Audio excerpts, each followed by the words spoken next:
ಚೀನಾದ ದರ್ಬಾರ್ಗೆ Quad big break. ಭಾರತಕ್ಕೆ 1.6 ಲಕ್ಷ ಕೋಟಿ ರೂಪಾಯಿ ಅವಕಾಶ. ಸ್ನೇಹಿತರೆ, ಇಮ್ಯಾಜಿನ್ ಮಾಡಿಕೊಳ್ಳಿ, ಪ್ರಪಂಚಾದ್ಯಂತ ದಿಢೀರಂತ ಎಲೆಕ್ಟ್ರಿಕ್ ವಾಹನಗಳ ಉತ್ಪಾದನೆ ನಿಂತು ಹೋಗುತ್ತೆ. ಫೈಟರ್ ಜೆಟ್ಗಳು, ಸ್ಮಾರ್ಟ್ ಫೋನ್ಗಳು, ಅಡ್ವಾನ್ಸ್ಡ್ ರೇಡಾರ್ ಸಿಸ್ಟಮ್ಗಳು ಅಷ್ಟೇ ಯಾಕೆ, ಗೈಡೆಡ್ ಮಿಸೈಲ್ಗಳ ತಯಾರಿಕೆ ಕೂಡ ಸಂಪೂರ್ಣವಾಗಿ ಬಂದಾಗುತ್ತೆ. ಯಾಕೆ ಗೊತ್ತಾ? ಇವೆಲ್ಲವನ್ನು ಕೂಡ ತಯಾರಿಸಲು ಬೇಕಾದ ಅತಿ ಮುಖ್ಯವಾದ ಕಚ್ಚಾ ವಸ್ತುಗಳನ್ನು ಒಂದೇ ಒಂದು ದೇಶ ಕಂಟ್ರೋಲ್ ಮಾಡ್ತಿದೆ. ಆ ದೇಶ ತಾನು ಸಪ್ಲೈ ಮಾಡಲ್ಲ ಅಂತ ಹಠ ಹಿಡಿದ್ರೆ ಇಡೀ ಪ್ರಪಂಚವೇ ಸ್ತಬ್ಧವಾಗುತ್ತೆ. ಹೌದು, ನಾನೀಗ ಮಾತನಾಡ್ತಾ ಇರುವುದು ಚೀನಾ ಬಗ್ಗೆ. ವರ್ಷಗಳಿಂದ ಚೀನಾ ಕ್ರಿಟಿಕಲ್ ಮಿನರಲ್ಸ್ ಅಥವಾ ನಿರ್ಣಾಯಕ ಖನಿಜಗಳ ವಿಚಾರದಲ್ಲಿ ಕಿಂಗ್ ತರಹ ಮೆರಿತಾ ಇದೆ. ಆದರೆ ಈಗ ಚೀನಾದ ಈ ದರ್ಬಾರ್ಗೆ ಬ್ರೇಕ್ ಹಾಕಲು ಜಗತ್ತಿನ 4 ಬಲಿಷ್ಠ ದೇಶಗಳು ಒಂದಾಗಿವೆ. ಒಂದು ಭಾರತ, ಅಮೆರಿಕ, ಜಪಾನ್ ಮತ್ತು ಆಸ್ಟ್ರೇಲಿಯಾ ದೇಶಗಳು ಸೇರಿ ಚೀನಾಗೆ ಒಂದು ದೊಡ್ಡ ಮಾಸ್ಟರ್ ಸ್ಟ್ರೋಕ್ ಅನ್ನು ಕೊಟ್ಟಿವೆ. ಮಂಗಳವಾರವಷ್ಟೇ ಬರೋಬ್ಬರಿ $20 ಬಿಲಿಯನ್, ಅಂದರೆ ನಮ್ಮ ರೂಪಾಯಿ ಲೆಕ್ಕದಲ್ಲಿ ಸುಮಾರು 1,66,000 ಕೋಟಿ ರೂಪಾಯಿಗಳ ಒಂದು ಬೃಹತ್ ಇನಿಷಿಯೇಟಿವ್ ಅನ್ನು ಅನೌನ್ಸ್ ಮಾಡಲಾಗಿದೆ. ಇದು ಚೀನಾಗೆ ಕ್ವಾಡ್ ದೇಶಗಳು ಕೊಟ್ಟಿರುವಂತಹ ಡೈರೆಕ್ಟ್ ವಾರ್ನಿಂಗ್. ವಾಷಿಂಗ್ಟನ್ ಮತ್ತು ಬೀಜಿಂಗ್ ನಡುವೆ ಸ್ವಲ್ಪ ರಾಜಿಗೆ ಬಂದಂತೆ ಕಂಡರೂ ಕೂಡ ಕ್ವಾಡ್ ಮಾತ್ರ ಸುಮ್ಮನೆ ಕೂರ್ತಾ ಇಲ್ಲ ಅನ್ನೋದನ್ನು ಈ ಮೀಟಿಂಗ್ ಸ್ಪಷ್ಟಪಡಿಸಿದೆ. ಹಾಗಾದರೆ ಏನಿದು $20 ಬಿಲಿಯನ್ ಪ್ಲಾನ್? ಅಷ್ಟಕ್ಕೂ ಈ ಕ್ರಿಟಿಕಲ್ ಮಿನರಲ್ಸ್ ಅಂದರೆ ಏನು? ಈ ಬಗ್ಗೆ ಜಿಯೋ ಪೊಲಿಟಿಕಲ್ ಗೇಮ್ನಲ್ಲಿ ಭಾರತದ ಪಾತ್ರವೇನು? ಬನ್ನಿ ಇವತ್ತಿನ ಈ ವಿಡಿಯೋದಲ್ಲಿ ಇದನ್ನು ಕಂಪ್ಲೀಟ್ ಆಗಿ ಡಿಕೋಡ್ ಮಾಡೋಣ. ನಾನು ಶಿವಮೂರ್ತಿ ಸರ್ಬಾ. ಕ್ವಾಡ್ ದೇಶಗಳ ಮೀಟಿಂಗ್ನಲ್ಲಿ ನಡೆದಿದ್ದೇನು? ಚೀನಾ ಫುಲ್ ಗರಂ ಆಗಿದ್ದಾದ್ರೂ ಯಾಕೆ? ಮೇ 26ರಂದು ಹೊಸದಿಲ್ಲಿಯಲ್ಲಿ ನಡೆದ ಕ್ವಾಡ್ ವಿದೇಶಾಂಗ ಸಚಿವರ ಸಭೆ ಬಗ್ಗೆ ನೋಡ್ತಾ ಹೋಗೋಣ. 2023ರ ನಂತರ ಭಾರತದಲ್ಲಿ ನಡೆದ ಮೊದಲ ಕ್ವಾಡ್ ಸಭೆ ಇದಾಗಿತ್ತು. ಭಾರತದ ವಿದೇಶಾಂಗ ಸಚಿವ ಎಸ್ ಜೈಶಂಕರ್ ಅವರು, ಅಮೆರಿಕದ secretary of state Marco Rubio, ಆಸ್ಟ್ರೇಲಿಯಾದ ವಿದೇಶಾಂಗ ಸಚಿವೆ ಪೆನ್ನಿ ವಾಂಗ್ ಮತ್ತು ಜಪಾನಿನ ವಿದೇಶಾಂಗ ಸಚಿವ ತೊಶಿಮಿತ್ಸು ಮೊಟೆಗಿ ಅವರನ್ನು ಹೋಸ್ಟ್ ಮಾಡಿದರು. ಈ ಇಡೀ ಮೀಟಿಂಗ್ನ ಸೆಂಟರ್ ಆಫ್ ಅಟ್ರಾಕ್ಷನ್ ಆಗಿದ್ದೆ Quad critical minerals initiative framework. Indo Pacific ಪ್ರದೇಶದಲ್ಲಿ ಕ್ರಿಟಿಕಲ್ ಮಿನರಲ್ಸ್ ಸಪ್ಲೈ ಚೈನ್ ಅನ್ನು ಸೆಕ್ಯೂರ್ ಮಾಡಲು ಮತ್ತು ಡೈವರ್ಸಿಫೈ ಮಾಡಲು ಈ $20 ಬಿಲಿಯನ್ ಅನ್ನು ಪಂಪ್ ಮಾಡುವುದು ಇದರ ಉದ್ದೇಶ. ಗಣಿಗಾರಿಕೆ, ಪ್ರೊಸೆಸಿಂಗ್, ರಿಫೈನಿಂಗ್ ಮತ್ತು ರೀಸೈಕ್ಲಿಂಗ್ ಕ್ಷೇತ್ರಗಳಿಗೆ ಈ ಹಣ ಹರಿಯಲಿದೆ. ಈ ಅನೌನ್ಸ್ಮೆಂಟ್ ಆದ ಕೆಲವೇ ಗಂಟೆಗಳಲ್ಲಿ ಬೀಜಿಂಗ್ನಿಂದ ರಿಯಾಕ್ಷನ್ ಕೂಡ ಬಂತು. ಚೀನಾದ ವಿದೇಶಾಂಗ ಸಚಿವಾಲಯದ ವಕ್ತಾರೆ ಮಾವೋ ನಿಂಗ್ ಎಚ್ಚರಿಕೆಯನ್ನು ಕೊಡ್ತಾ, ಇದು ಬ್ಲಾಕ್ ಕನ್ಫ್ರಂಟ್ರೇಷನ್ ಅಂದರೆ ಗುಂಪುಗಾರಿಕೆಯ ಸಂಘರ್ಷ ಅಂತ ಹೇಳಿದ್ದಾರೆ. ಇಂತಹ ಸಹಯೋಗಗಳು ಪ್ರಾದೇಶಿಕ ಶಾಂತಿಗೆ ಕೊಡುಗೆ ನೀಡಬೇಕೇ ಹೊರತು ಎಕ್ಸ್ಕ್ಲೂಸಿವ್ ಕ್ಲಿಕ್ಗಳು ಅಥವಾ ಪ್ರತ್ಯೇಕ ಗುಂಪುಗಳಾಗಬಾರ್ದು ಅಂತ ಚೀನಾ ಆಕ್ರೋಶವನ್ನು ಹೊರಹಾಕಿದೆ. ಕ್ರಿಟಿಕಲ್ ಮಿನರಲ್ಸ್ ಅಂದರೆ ಏನು? ಅದು ಯಾಕಷ್ಟು ಇಂಪಾರ್ಟೆಂಟ್? ಈಗ ನೀವು ಯೋಚನೆ ಮಾಡ್ತಿರಬಹುದು, ಅಷ್ಟಕ್ಕೂ ಈ ಕ್ರಿಟಿಕಲ್ ಮಿನರಲ್ಸ್ ಅಂದ್ರೇನು, ಅದು ಯಾಕಷ್ಟು ಮುಖ್ಯ ಅಂತ. ಕ್ರಿಟಿಕಲ್ ಮಿನರಲ್ಸ್ ಅಂದರೆ ನಮ್ಮ ಆಧುನಿಕ ತಂತ್ರಜ್ಞಾನಕ್ಕೆ ಅತ್ಯಗತ್ಯವಾಗಿ ಬೇಕಾದ ನೈಸರ್ಗಿಕವಾಗಿ ಸಿಗುವ ಮೂಲಧಾತುಗಳು ಮತ್ತು ಸಂಯುಕ್ತಗಳು. ಲಿಥಿಯಂ, ಕೋಬಾಲ್ಟ್, ನಿಕಲ್, ರೇರ್ ಅರ್ತ್ ಎಲಿಮೆಂಟ್ಸ್, ಗ್ರಾಫೈಟ್ ಮತ್ತು ಮ್ಯಾಂಗನೀಸ್ ಈ ಲಿಸ್ಟ್ನಲ್ಲಿ ಬರುತ್ತವೆ. ಇವು ಕೇವಲ ಇಂಡಸ್ಟ್ರಿಗಳಿಗೆ ಬೇಕಾದ ಕಚ್ಚಾ ವಸ್ತುಗಳಲ್ಲ, ಇವು ನಮ್ಮ ಫ್ಯೂಚರ್ ಡಿಕ್ವೇಟ್ ಮಾಡುವಂತಹ ವಸ್ತುಗಳು. ನೀವೇ ನೋಡಿ, ಇಡೀ ಪ್ರಪಂಚದಲ್ಲಿ ಮಾರಾಟವಾಗುವಂತಹ ಪ್ರತಿಯೊಂದು ಎಲೆಕ್ಟ್ರಿಕ್ ವೆಹಿಕಲಿನ ಬ್ಯಾಟರಿಯಲ್ಲಿ ಲಿಥಿಯಂ ಇರಲೇಬೇಕು. ದೊಡ್ಡ ದೊಡ್ಡ ವಿಂಡ್ ಟರ್ಬೈನ್ಗಳು, ಫೈಟರ್ ಜೆಟ್ ಇಂಜಿನ್ಗಳು ಮತ್ತು ಗೈಡೆಡ್ ಮಿಸೈಲ್ಗಳು ಒಳಗಿರುವಂತಹ ಪವರ್ಫುಲ್ ಮ್ಯಾಗ್ನೆಟ್ಗಳಲ್ಲಿ ರೇರ್ ಅರ್ತ್ ಎಲಿಮೆಂಟ್ಸ್ ಬಳಸಲಾಗುತ್ತೆ. ಗ್ಯಾಲಿಯಂ ಮತ್ತು ಜರ್ಮೇನಿಯಂ ಇಲ್ಲದೆ ಸೆಮಿಕಂಡಕ್ಟರ್ ಫ್ಯಾಬ್ರಿಕೇಷನ್ ಮತ್ತು ರಾಡರ್ ಸಿಸ್ಟಮ್ಗಳನ್ನು ತಯಾರಿಸಲು ಸಾಧ್ಯವೇ ಇಲ್ಲ. ಒಂದು ಮಾತಲ್ಲಿ ಹೇಳಬೇಕು ಅಂದರೆ, ಈ ವಸ್ತುಗಳಿಲ್ಲದೆ ಚಿಪ್ಗಳಿಲ್ಲ, ಇವಿಗಳಿಲ್ಲ, ಕ್ಲೀನ್ ಎನರ್ಜಿ ಟ್ರಾನ್ಸಿಷನ್ ಇಲ್ಲ ಮತ್ತು ಅಡ್ವಾನ್ಸ್ಡ್ ಡಿಫೆನ್ಸ್ ಸಿಸ್ಟಮ್ಗಳು ಕೂಡ ಇಲ್ಲ. ಕ್ರಿಟಿಕಲ್ ಮಿನರಲ್ಸ್ನಲ್ಲಿ ಚೀನಾದ ಏಕಸ್ವಾಮ್ಯ. ಜಗತ್ತನ್ನೇ ಕಂಟ್ರೋಲ್ ಮಾಡುತ್ತಿರುವ ಡ್ರ್ಯಾಗನ್. ಇಲ್ಲಿ ಅಸಲಿ ಪ್ರಾಬ್ಲಮ್ ಇರೋದೇ ಚೀನಾದ ಏಕಸ್ವಾಮ್ಯ. ಸಪ್ಲೈ ಚೈನಿನ ಪ್ರತಿಯೊಂದು ಹಂತದಲ್ಲೂ ಕೂಡ ಚೀನಾ ಅಕ್ಷರಶಃ ತನ್ನ ದರ್ಬಾರ್ ನಡೆಸ್ತಾ ಇದೆ. 2025ರ ಅಮೆರಿಕ ಜಿಯೋಲಾಜಿಕಲ್ ಸರ್ವೆ ಡೇಟಾ ನೋಡಿದ್ರೆ ನೀವು ಶಾಕ್ ಆಗ್ತೀರಾ. ಜಾಗತಿಕ ರೇರ್ ಅರ್ತ್ ಗಣಿಗಾರಿಕೆಯಲ್ಲಿ ಚೀನಾ ಬರೋಬ್ಬರಿ 69% ಪಾಲನ್ನು ಹೊಂದಿದೆ. ಆದರೆ ಮೈನಿಂಗ್ ಪರ್ಸೆಂಟೇಜ್ ಕೇವಲ ಅರ್ಧ ಕತೆ ಮಾತ್ರ ಹೇಳುತ್ತೆ. ಅಸಲಿ ಕತೆ ಇರೋದು ಪ್ರೊಸೆಸಿಂಗ್ನಲ್ಲಿ. ವಿಶ್ವದ ಸುಮಾರು 90% ರೇರ್ ಅರ್ತ್ ಖನಿಜಗಳನ್ನು ಚೀನಾ ಒಂದೇ ಪ್ರೊಸೆಸ್ ಮಾಡುತ್ತೆ. ಇದರ ಅರ್ಥ ಏನು ಗೊತ್ತಾ?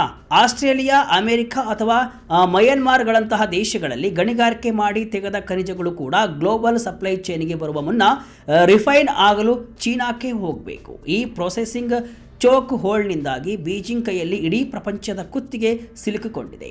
ಚೀನಾ ಈ ಪವರ್ ಅನ್ನು ಸುಮ್ಮನೆ ಇಟ್ಟುಕೊಂಡಿಲ್ಲ, ಬೇಕಾದಾಗ ಅದನ್ನು ವೆಪನ್ ರೀತಿ ಬಳಸುತ್ತಾ ಬಂದಿದೆ. ಆಗಸ್ಟ್ 2023ರಲ್ಲಿ ಸೆಮಿಕಂಡಕ್ಟರ್ ಉತ್ಪಾದನೆಗೆ ಬೇಕಾದ ಗ್ಯಾಲಿಯಂ ಮತ್ತು ಜರ್ಮೇನಿಯಂ ರಫ್ತಿನ ಮೇಲೆ ಚೀನಾ ಎಕ್ಸ್ಪೋರ್ಟ್ ಕಂಟ್ರೋಲ್ ಹೇರಿತು. ಡಿಸೆಂಬರ್ 2024ರಲ್ಲಿ ಇದನ್ನೇ ಇನ್ನೊಂದು ಲೆವೆಲ್ಗೆ ತೆಗೆದುಕೊಂಡು ಹೋಗಿ ಗ್ಯಾಲಿಯಂ, ಜರ್ಮೇನಿಯಂ ಮತ್ತು ಆಂಟಿಮನಿಯನ್ನು ಅಮೆರಿಕಕ್ಕೆ ರಫ್ತು ಮಾಡುವುದನ್ನೇ ಸಂಪೂರ್ಣವಾಗಿ ಬ್ಯಾನ್ ಮಾಡಿತು. ನವೆಂಬರ್ 2025ರಲ್ಲಿ ಈ ಬ್ಯಾನ್ ಅನ್ನು ನವೆಂಬರ್ 27-26ರವರೆಗೆ ತಾತ್ಕಾಲಿಕವಾಗಿ ಸಸ್ಪೆಂಡ್ ಮಾಡಿದೆ. ಬಟ್ ಇದು ಜಸ್ಟ್ ಒಂದು ಟ್ಯಾಕ್ಟಿಕಲ್ ಪಾಸ್ ಅಷ್ಟೇ. ಚೀನಾ ತನ್ನ ಅಸ್ತ್ರವನ್ನು ಕೆಳಗಿಟ್ಟಿಲ್ಲ. ಎಕ್ಸ್ಪೋರ್ಟ್ ಲೈಸೆನ್ಸ್ ನಿಯಮಗಳು ಈಗಲೂ ಆಕ್ಟಿವ್ ಇವೆ. ಮಿಲಿಟರಿ ಎಂಡ್ ಯೂಸ್ ಬ್ಯಾನ್ ಹಾಗೆ ಇದೆ ಮತ್ತು ಬೀಜಿಂಗ್ ಯಾವ ಕ್ಷಣದಲ್ಲಾದರೂ ಕೂಡ ಕಟ್ಟುನಿಟ್ಟಿನ ನಿಯಂತ್ರಣಗಳನ್ನು ಮತ್ತೆ ಹೇರಬಹುದು. ಒಂದೇ ಒಂದು ದೇಶದ ನಿರ್ಧಾರ 3 ಖಂಡಗಳ ಸೆಮಿಕಂಡಕ್ಟರ್ ಸಪ್ಲೈ ಚೈನ್ ಅನ್ನು ಓವರ್ ನೈಟ್ ಸ್ಕ್ರಾಂಬಲ್ ಮಾಡುವ ತಾಕತ್ತು ಹೊಂದಿದೆ ಅನ್ನೋದನ್ನು ಇದು ಪ್ರೂವ್ ಮಾಡಿದೆ. $20 ಬಿಲಿಯನ್ ಪ್ಲಾನ್ನಲ್ಲಿ ಏನೆಲ್ಲ ಕವರ್?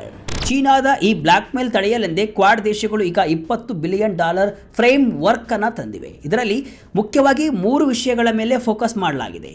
ಅದರಲ್ಲಿ ಒಂದನೆಯದು ಇನ್ವೆಸ್ಟ್ಮೆಂಟ್ಸ್ ಮತ್ತು project development. Indo Pacific region ಆದ್ಯಂತಹ ಸ್ಟ್ರಾಟಜಿಕ್ ಕ್ರಿಟಿಕಲ್ ಮಿನರಲ್ ಪ್ರಾಜೆಕ್ಟ್ಗಳನ್ನು ಹುಡುಕಿ ಅಲ್ಲಿಗೆ ಫೈನಾನ್ಸ್ ಮಾಡುವುದು ಮತ್ತು ಖಾಸಗಿ ಬಂಡವಾಳವನ್ನು ಆಕರ್ಷಿಸಲು ಹೊಸ ಮೆಕ್ಯಾನಿಸಮ್ಸ್ ಎಕ್ಸ್ಪ್ಲೋರ್ ಮಾಡುವುದು.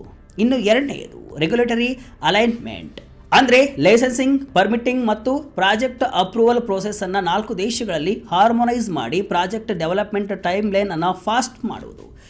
ಕೊನೆಯದಾಗಿ ಮೂರನೆಯದು ರೀಸೈಕ್ಲಿಂಗ್ ಮತ್ತು ರಿಕವರಿ. ಎಲೆಕ್ಟ್ರಾನಿಕ್ ವೇಸ್ಟ್ ಮತ್ತು ಇಂಡಸ್ಟ್ರಿಯಲ್ ಸ್ಕ್ರಾಪ್ನಿಂದ ಕ್ರಿಟಿಕಲ್ ಮಿನರಲ್ಸ್ ಅನ್ನು ಮರಳಿ ಪಡೆಯುವ ಇನ್ಫ್ರಾಸ್ಟ್ರಕ್ಚರ್ ಬಿಲ್ಡ್ ಮಾಡುವುದು. ಇದರಿಂದ ಹೊಸ ಗಣಿಗಾರಿಕೆ ಮೇಲಿನ ಡಿಪೆಂಡೆನ್ಸಿ ಕಡಿಮೆ ಆಗುತ್ತೆ. ಈ $20 ಬಿಲಿಯನ್ ಅನ್ನೋದು ಯಾವುದೋ ಒಂದು ಸರ್ಕಾರ ಕೊಡುವ ಸಿಗ್ನಲ್ ಚೆಕ್ ಅಲ್ಲ. ಇದು ಸರ್ಕಾರಿ ಹಣಕಾಸು ಮತ್ತು ಪ್ರೈವೇಟ್ ಸೆಕ್ಟರ್ ಮೊಬಿಲೈಸೇಷನ್ ಸೇರಿ ಮಾಡುವಂತಹ coordinated investment target. Geopolitical ಗೇಮ್ನಲ್ಲಿ ಭಾರತದ ಪಾತ್ರವೇನು? ಈ ಕ್ವಾಡ್ ಇನಿಷಿಯೇಟಿವ್ನಲ್ಲಿ ಭಾರತದ ಪಾತ್ರ ಬಹಳ ಸಿಗ್ನಿಫಿಕೆಂಟ್ ಆಗಿದೆ ಮತ್ತು ಇದಕ್ಕೆ ಇಂಪಾರ್ಟೆಂಟ್ ಕಾಂಟೆಕ್ಸ್ಟ್ ಕೂಡ ಇದೆ. ಭಾರತದ ಭೌಗೋಳಿಕ ಸ್ಥಾನವೇ ಇಲ್ಲಿ ದೊಡ್ಡ ಅಸ್ತ್ರ. ಕ್ವಾಡ್ ಸದಸ್ಯ ರಾಷ್ಟ್ರಗಳ ಪೈಕಿ ಚೀನಾದೊಂದಿಗೆ ನೇರ ಲ್ಯಾಂಡ್ ಬಾರ್ಡರ್ ಹಂಚಿಕೊಂಡಿರುವಂತಹ ಏಕೈಕ ದೇಶ ನಮ್ಮ ಭಾರತ. ಹಾಗಾಗಿ ಚೀನಾವನ್ನು ಡಿಕಪಲ್ ಮಾಡುವ ಈ ಮಿನರಲ್ ಇನಿಷಿಯೇಟಿವ್ನಲ್ಲಿ ಭಾರತದ ಪಾರ್ಟಿಸಿಪೇಷನ್ ಬೇರೆ ದೇಶಗಳಿಗಿಂತ ಹೆಚ್ಚು ಶಾರ್ಪ್ ಸ್ಟ್ರಾಟಜಿಕ್ ಎಡ್ಜ್ ಕೊಡುತ್ತೆ. ಜೊತೆಗೆ ಭಾರತ ಕೇವಲ ಪ್ರೊಡ್ಯೂಸರ್ ಆಗುವ ಕನಸು ಕಾಣ್ತಾ ಇಲ್ಲ, ಅತಿ ವೇಗವಾಗಿ ಬೆಳೆಯುತ್ತಿರುವ ದೊಡ್ಡ ಕನ್ಸ್ಯೂಮರ್ ಕೂಡ ಹೌದು. ಭಾರತದ ಇವಿ ಮಹತ್ವಾಕಾಂಕ್ಷೆಗಳು ಮತ್ತು ಸೆಮಿಕಂಡಕ್ಟರ್ ಎಕೋಸಿಸ್ಟಮ್ ಡೆವಲಪ್ ಮಾಡುವಂತಹ ಆಸೆಗಳಿಗೆ ಇದೇ ಕ್ರಿಟಿಕಲ್ ಮಿನರಲ್ಸ್ ಅತ್ಯಗತ್ಯ. ಭಾರತದ ಕೈಯಲ್ಲೂ ಕೂಡ ಕ್ರಿಟಿಕಲ್ ಮಿನರಲ್ಸ್ ನಿಕ್ಷೇಪಗಳಿವೆ ಅನ್ನೋದು ಕೂಡ ನಿಮಗೆ ಗೊತ್ತಿರಲಿ. ಫೆಬ್ರವರಿ 2023ರಲ್ಲಿ geological survey of India Jammu ಮತ್ತು ಕಾಶ್ಮೀರದ ರಿಯಾಸಿ ಜಿಲ್ಲೆಯ ಸಲಾಲ್ ಹೈಮಾನಾ ಪ್ರದೇಶದಲ್ಲಿ ಬರೋಬ್ಬರಿ 5.9 ಮಿಲಿಯನ್ ಟನ್ ಲಿಥಿಯಂ ಅದಿರು ಪತ್ತೆ ಹಚ್ಚಿತ್ತು. ಪೇಪರ್ ಮೇಲೆ ನೋಡಿದರೆ ಇದು ಭಾರತವನ್ನ ಕ್ವಾಡ್ ಮಿನರಲ್ ಫ್ರೇಮ್ ವರ್ಕ್ನಲ್ಲಿ ತನ್ನದೇ ಆದ ಹಕ್ಕು ಹೊಂದಿರುವ ಪ್ರೊಡಕ್ಷನ್ ಪಾರ್ಟ್ನರ್ ಆಗಿ ನಿಲ್ಲಿಸುತ್ತೆ. ಆದರೆ ಪ್ರಾಕ್ಟಿಕಲ್ ರಿಯಾಲಿಟಿ ಸ್ವಲ್ಪ ಕಷ್ಟಕರವಾಗಿದೆ. ಜಮ್ಮು ಕಾಶ್ಮೀರದ ಲಿಥಿಯಂ ಡೆವಲಪ್ಮೆಂಟ್ಗಾಗಿ ನಡೆದ 2 ಸಪರೇಟ್ ಆಕ್ಷನ್ ರೌಂಡ್ಗಳಲ್ಲಿ ಯಾರೂ ಸಿಂಗಲ್ ಬಿಡ್ ಕೂಡ ಮಾಡಲಿಲ್ಲ. ಪ್ರಾದೇಶಿಕ ಭದ್ರತಾ ಕಾಳಜಿಗಳು ಮತ್ತು ಲಿಥಿಯಂ ಬೆಲೆಯಲ್ಲಿ ಆದಂತಹ ದಿಢೀರ್ ಕುಸಿತ ಇದಕ್ಕೆ ಕಾರಣ. ಸದ್ಯಕ್ಕೆ ಈ ನಿಕ್ಷೇಪ ಒಂದು ಅಸೆಟ್ ಆಗಿದೆಯೇ ಹೊರತು ಇನ್ನೂ ಇಂಡಸ್ಟ್ರಿ ಆಗಿ ಬದಲಾಗಿಲ್ಲ. ಈ ಬಗ್ಗೆ ಮಾತನಾಡಿದ ಸಚಿವ ಜೈಶಂಕರ್ ಈ ಮಾತುಕತೆಯನ್ನು ಗಣನೀಯ ಮೌಲ್ಯದ ವ್ಯಾಯಾಮ ಅಂತ ವಿವರಿಸಿದ್ದಾರೆ. ಜೊತೆಗೆ ಮ್ಯಾರಿಟೈಮ್ ಟ್ರೇಡ್, ಎನರ್ಜಿ ಸೆಕ್ಯೂರಿಟಿ ಮತ್ತು ಫರ್ಟಿಲೈಸರ್ ಸಪ್ಲೈ ಚೈನ್ ಬಗ್ಗೆ ಕೂಡ ಚರ್ಚೆ ನಡೆದಿದೆ ಅಂತ ಹೇಳಿದ್ದಾರೆ. ಭಾರತದ ಮುಂದಿನ ನಡೆ ಏನು? ಮಾತುಕತೆಗೂ ಮುನ್ನವೇ ಅಮೆರಿಕದ ಮಾರ್ಕೋ ರೂಬಿಯೋ ಒಂದು ಮಾತನ್ನು ಸ್ಪಷ್ಟಪಡಿಸಿದರು. ವಾಷಿಂಗ್ಟನ್ಗೆ ಕ್ವಾಡ್ ಕೇವಲ ಮಾತುಕತೆಗೆ ಸೀಮಿತವಾಗಬಾರದು, ಮ್ಯಾರಿಟೈಮ್ ಸೆಕ್ಯೂರಿಟಿ, ಟೆಕ್ನಾಲಜಿ, ಗವರ್ನೆನ್ಸ್ ಮತ್ತು ಸಪ್ಲೈ ಚೈನ್ ವಿಚಾರದಲ್ಲಿ ಕಾಂಕ್ರೀಟ್ ಆಕ್ಷನ್ ತೆಗೆಯಬೇಕು ಅಂತ ಹೇಳಿದರು. ಈ ಹೊಸ ದಿಲ್ಲಿಯ ಮೀಟಿಂಗ್ನಿಂದ ಸಿಕ್ಕಂತಹ ಅತಿದೊಡ್ಡ ಟ್ಯಾಂಜಿಬಲ್ ರಿಸಲ್ಟ್ ಅಂದರೆ ಇದೇ ಮಿನರಲ್ ಇನಿಷಿಯೇಟಿವ್. ಚೀನಾದ ನಿಯಂತ್ರಿತ ಸಪ್ಲೈ ಚೈನ್ ಮೇಲಿನ ಓವರ್ ರಿಲಯನ್ಸ್ ಅಪಾಯಗಳನ್ನು ಎದುರಿಸಲು ಸುರಕ್ಷಿತ, ಸ್ಥಿತಿಸ್ಥಾಪಕ, ವೈವಿಧ್ಯಮಯ ಎಂಬ ಪದಗಳನ್ನು ಬಳಸಲಾಗಿದೆ. ಇದರ ಜೊತೆಗೆ ಈ ಮೀಟಿಂಗ್ನಲ್ಲಿ ಫಿಜಿ ದೇಶದಲ್ಲಿ ಜಂಟಿಯಾಗಿ ಬಂದರು ನಿರ್ಮಿಸುವ ಒಪ್ಪಂದ ಕೂಡ ಆಗಿದೆ ಮತ್ತು ಗ್ಲೋಬಲ್ ಡಿಜಿಟಲ್ ಎಕಾನಮಿಯ ಬೆನ್ನೆಲುಬು ಅಂತ ಕರೆಯಲ್ಪಡುವ ಅಂಡರ್ ಸಿ ಕೇಬಲ್ ಸಿಸ್ಟಮ್ಸ್ ಬಗ್ಗೆಯೂ ಕೂಡ ಸಹಕಾರವನ್ನು ದೃಢಪಡಿಸಲಾಗಿದೆ. ಒಟ್ಟಿನಲ್ಲಿ ಈ $20 ಬಿಲಿಯನ್ ಫಂಡ್ ನಿಯರ್ ಟರ್ಮಿನಲ್ಲಿ ಅಂದರೆ ರಾತ್ರೋರಾತ್ರಿ ಕ್ರಿಟಿಕಲ್ ಮಿನರಲ್ಸ್ ಪ್ರೊಡಕ್ಷನ್ ಜಿಯೋಗ್ರಫಿಯನ್ನು ಬದಲಾಯಿಸುತ್ತದೆ ಬೆಳೆಸುತ್ತಾ ಅನ್ನೋದು ಕೂಡ ದೊಡ್ಡ ಪ್ರಶ್ನೆ. ಯಾಕಂದರೆ ಹೊಸ ಮೈನಿಂಗ್ ಶುರು ಮಾಡೋಕೆ, ಪ್ರೊಸೆಸಿಂಗ್ ಫೆಸಿಲಿಟೀಸ್ ಕಟ್ಟೋಕೆ ಮತ್ತು ರೀಸೈಕ್ಲಿಂಗ್ ಇನ್ಫ್ರಾಸ್ಟ್ರಕ್ಚರ್ ಬಿಲ್ಡ್ ಮಾಡಲು ವರ್ಷಗಳೇ ಬೇಕಾಗುತ್ತೆ. ಜಮ್ಮು ಕಾಶ್ಮೀರದ ಲಿಥಿಯಂ ಸ್ಟೋರಿಯೇ ನಮಗೆ ದೊಡ್ಡ ಉದಾಹರಣೆ. ಕನ್ಫರ್ಮ್ ಆದ ನಿಕ್ಷೇಪವಿದ್ರೂ ಕೂಡ ಅದು ತಕ್ಷಣ ಸಪ್ಲೈ ಚೈನ್ ಅಸೆಟ್ ಆಗಿ ಬದಲಾಗಲ್ಲ. ಆದರೆ ಮೇ 26ರ ಮೀಟಿಂಗ್ ಒಂದು ವಿಷಯವನ್ನಂತೂ ಘಂಟಾಘೋಷವಾಗಿ ಕ್ಲಿಯರ್ ಮಾಡಿದೆ. ಚೀನಾದ ರಿಸೋರ್ಸ್ ದರ್ಬಾರ್ಗೆ ಕ್ವಾಡ್ ಕೊಡುವ ಕೌಂಟರ್ ಇನ್ಮುಂದೆ ಕೇವಲ ಟಾಕಿಂಗ್ ಪಾಯಿಂಟ್ ಅಲ್ಲ, ಅದಕ್ಕೊಂದು ಫ್ರೇಮ್ ವರ್ಕ್ ಸಿಕ್ಕಿದೆ. $20 ಬಿಲಿಯನ್ ಪ್ರೈಸ್ ಟ್ಯಾಗ್ ಬಿದ್ದಿದೆ ಮತ್ತು 4 ಪ್ರಬಲ ಸರ್ಕಾರಗಳು ಇದನ್ನ ಡೆಲಿವರ್ ಮಾಡಲು ಕಮಿಟ್ ಆಗಿವೆ. ಇದರ ಮಧ್ಯೆ ಚೀನಾದ minerals ban suspension deadline November 2026 tick tick ಅಂತ ಸದ್ದಿಲ್ಲದೆ ಬ್ಯಾಕ್ಗ್ರೌಂಡ್ನಲ್ಲಿ ಓಡ್ತಾ ಇದೆ. ಚೀನಾದ ಈ ಟ್ಯಾಕ್ಟಿಕ್ಸ್ಗೆ ಭಾರತ, ಅಮೆರಿಕ, ಜಪಾನ್ ಮತ್ತು ಆಸ್ಟ್ರೇಲಿಯಾದ ಈ ಪ್ಲಾನ್ ಸರಿಯಾದ ಬ್ರೇಕ್ ಹಾಕುತ್ತಾ ಎಂಬುದನ್ನು ನೋಡಲೇಬೇಕು. ನಿಮ್ಮ ಅನಿಸಿಕೆಯನ್ನು ಕಮೆಂಟ್ ಮೂಲಕ ತಿಳಿಸಿ. ಇದಿಷ್ಟು ಇವತ್ತಿನ ವಿಷಯ. ಇದೇ ರೀತಿಯ ಹಲವು ವಿಶ್ಲೇಷಣೆ, ಮಾಹಿತಿ ಅಲ್ಲ ಮನರಂಜನೆಯ ವಿಡಿಯೋಗಳಿಗಾಗಿ ವಿಜಯ ಕರ್ನಾಟಕ ವೆಬ್ಸೈಟ್, ಫೇಸ್ಬುಕ್ ಹಾಗೂ ಯೂಟ್ಯೂಬ್ ಪೇಜನ್ನು ಫಾಲೋ ಮಾಡಿ. ಧನ್ಯವಾದಗಳು.